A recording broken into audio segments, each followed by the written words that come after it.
Hi guys, welcome back to my channel. I'm here today with my mum and we were discussing living in the moment, slowing your mind down and being present. I was just saying to you that I feel like I'm always in a rush and I struggle to be present in the moment and just be focused on what I'm doing, or my head is always elsewhere. I quite like the points that we were discussing, so I thought it might be helpful for other people to hear as well. I really feel for people your age, because I just think that there's so much pressure on you to sort of achieve and do so much with your life. I think partly that's because you're in this rush to always be somewhere else, that you don't make the most of being where you're currently at. Yeah. And I think that can be really difficult and really hard on yourself in the long term. Yeah. Because you're constantly feeling that my happiness rests at this place in front of me, but you're never really able to reach that place. And I think that brings with it a whole host of emotions that I don't think we've really understood properly. Sometimes we think that happiness is a destination, but in reality it's the journey that you're on. And it's about this idea of being in the moment and really just enjoying that, just really savouring it, just really taking that in, really absorb and appreciate the beauty of the fact that you're alive, that you're able to take a breath, you're able to sort of see the wonderful things around you, you're able to be in a nice warm house and have the love of a family, and recognise actually that's the happiness that I'm craving. It's not about necessarily getting this particular thing or being like I perceive someone else to be, because it's there's every likelihood that if you actually speak to that person, they're in that same rat race, wanting to be somewhere else, wanting to do something else with their life. I was having this conversation with some friends and we were talking about if feeling content is a bad thing, because does that mean then that you're not going to aspire for as much? Like, if you're content, does that stop you from wanting to achieve more and things? I don't think it does, but I know that a lot of people do think that, and so they don't want to feel content. Like, they will actively make sure they don't because they think it will hold them back. Yeah.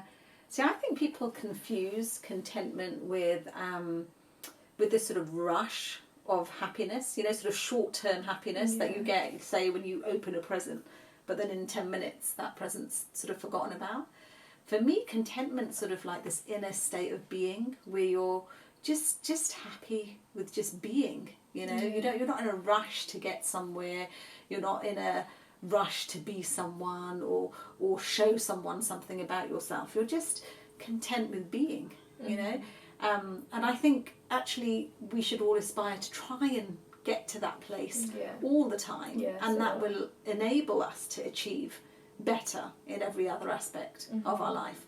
But I think the problem is that we're physically in one place, but we're always dreaming about being somewhere else. So your state of mind and your body are sort of in limbo. They're not united and therefore not really at peace. And I think that brings with it all sorts of anxieties or low moods and pressure on ourselves that isn't really necessary. So we spend our lives just running after this perception of what is meant to be this high that makes us feel really good in the moment. But actually, that's not what we should be going for. It is that sort of inner state of peace that constantly feels nice. It's not the rush. It's just the state of feeling, I don't know how else to describe it, but I suppose, just content, just happy. Peace, When you're eating well, when you're sleeping well. So all of these things also make a difference to your health and your mental well-being. If you're in a healthy sort of state of mind, I think it's much easier to sort of manage these sorts of moods with things like, we've already talked about. But I feel like it's not just like a mood. I just think it's if your brain is used to functioning in that way, I just think it becomes your norm. Like, I think that's how you tend to think for years of your life. It's not as in, and I don't think people are that conscious of it. That's kind of why I wanted to make a point of it, because it seems so obvious, and it's like you hear about live in the moment all the time, but I think in your own life, do you really live in the now, and is your mind elsewhere, or are you focused on different things, or are you allowing yourself to be present in what is actually going on in the moment? And whether that's good or bad, even if it's something bad in your life, I think that's equally as important to be present in that, because say you have a hardship or a difficulty in your life, or you're at a low point, I think it's equally as important for you to go through that experience and feel the emotions that you're meant to feel, and like face that head on. And I think you can, there's so many ways in life now that you can just become numb to these things. Even use of like social media so much, you can make your mind numb, and you can just feel numb to all of the things that are going on, and then you just miss what's happening.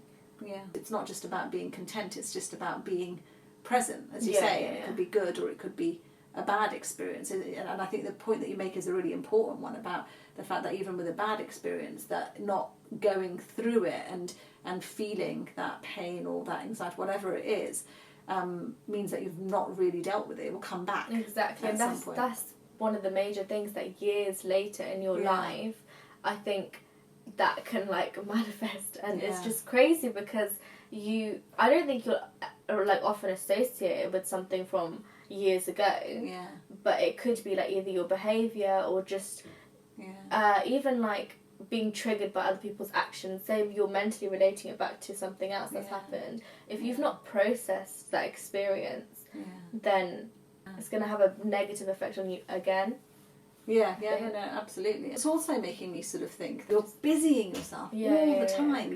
You've got something going on. You know, most of the time you've got multiple things going on, but you're always busy. You know, even when you've done one task, you rush to do something else. But your mind never stops, does it? There's always something going on.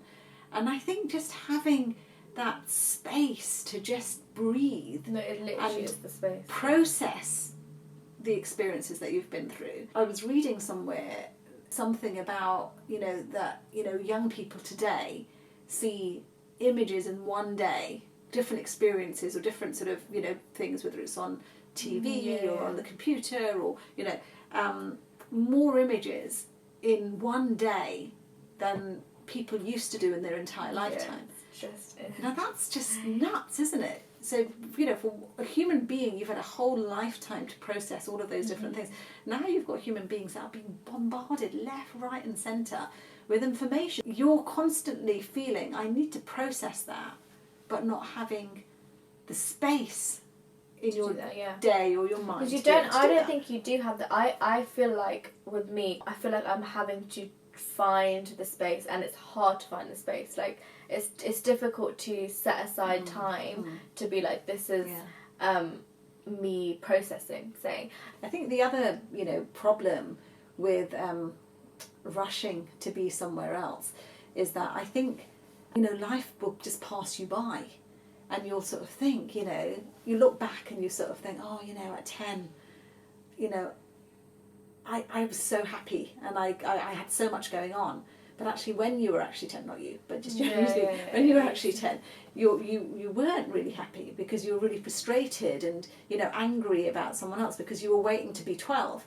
And then likewise, when you look back at, when you were 12, you sort of think, oh, that was such a carefree time in my life and so many good things were going on. But actually, when you were actually 12, you weren't really happy with what you had. And you don't want to sort of go through life, sort of romanticising about points of time that you actually weren't making the most of when you're actually there. Yeah, definitely. And as I say, it goes past so quickly, like the blink of an eye, people say, don't they? And so it's just recognising, and even learning from those sort of points in your life that actually when I was there and I had all of those things, did I really make the most of it? Was I really enjoying that and being grateful for it, or, reciprocating that sort of happiness or that goodness to the world around me? And if I wasn't, why wasn't I doing that? And how can I do that now? Okay, I missed that, but what am I doing now to make that different? Am I still sort of looking ahead or looking to the side or even looking backwards thinking, oh, I wish I was there? Or am I actually just recognising how much I have? But it's also accepting that things don't need to be the same. So so if you reach a new stage in your life and things are different, it's about being able to come to terms with the new surroundings. And like, if in your head it's not the way you thought it was going to be, you have to adapt to that, and you have to make the best of whatever that situation is, because it might bring you so much that you didn't even expect you would have. Like, so many new things that you'll learn, and so many, a new form of happiness that you never realised you were going to experience. Yeah. For me, the two are sort of aligned, this sort of state of being at peace.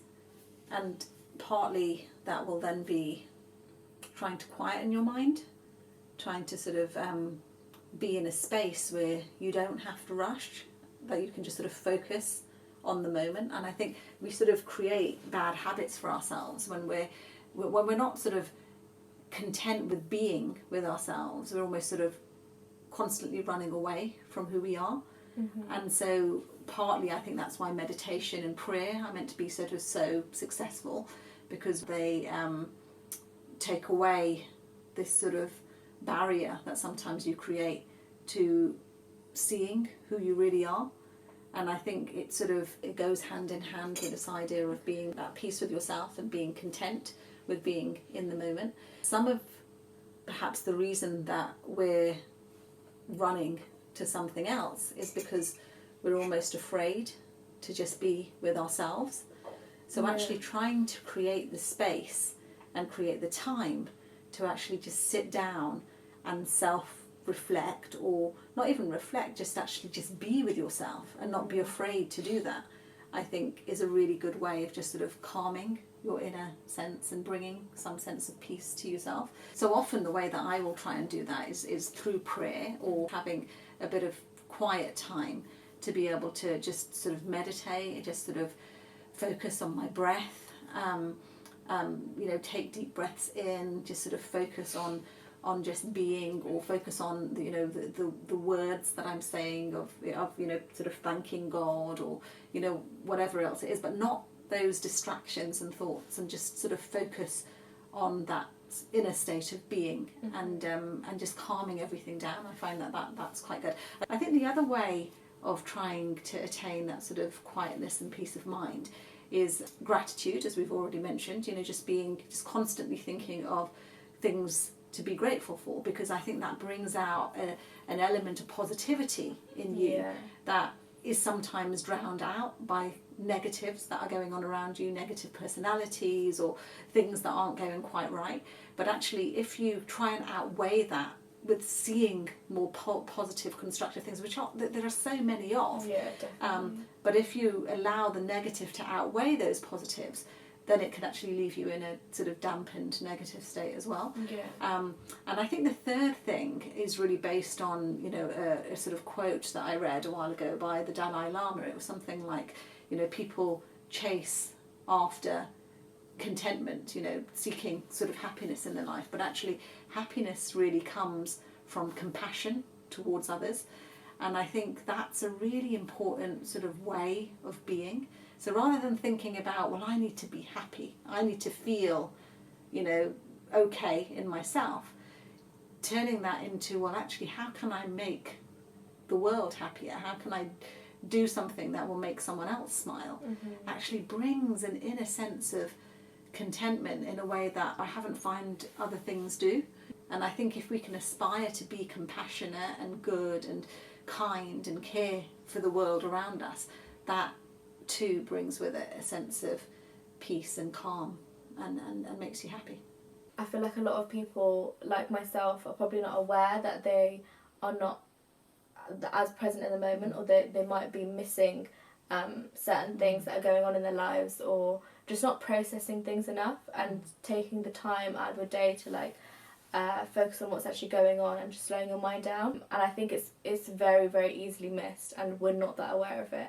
So I think becoming conscious of that in your mind, and then obviously your behaviour as well, is quite important. So I do hope other people might recognise that in their own lives as well, if it's helpful. It's helped me, so... Thank you so much for watching. Please like, comment and subscribe for more videos. Thanks.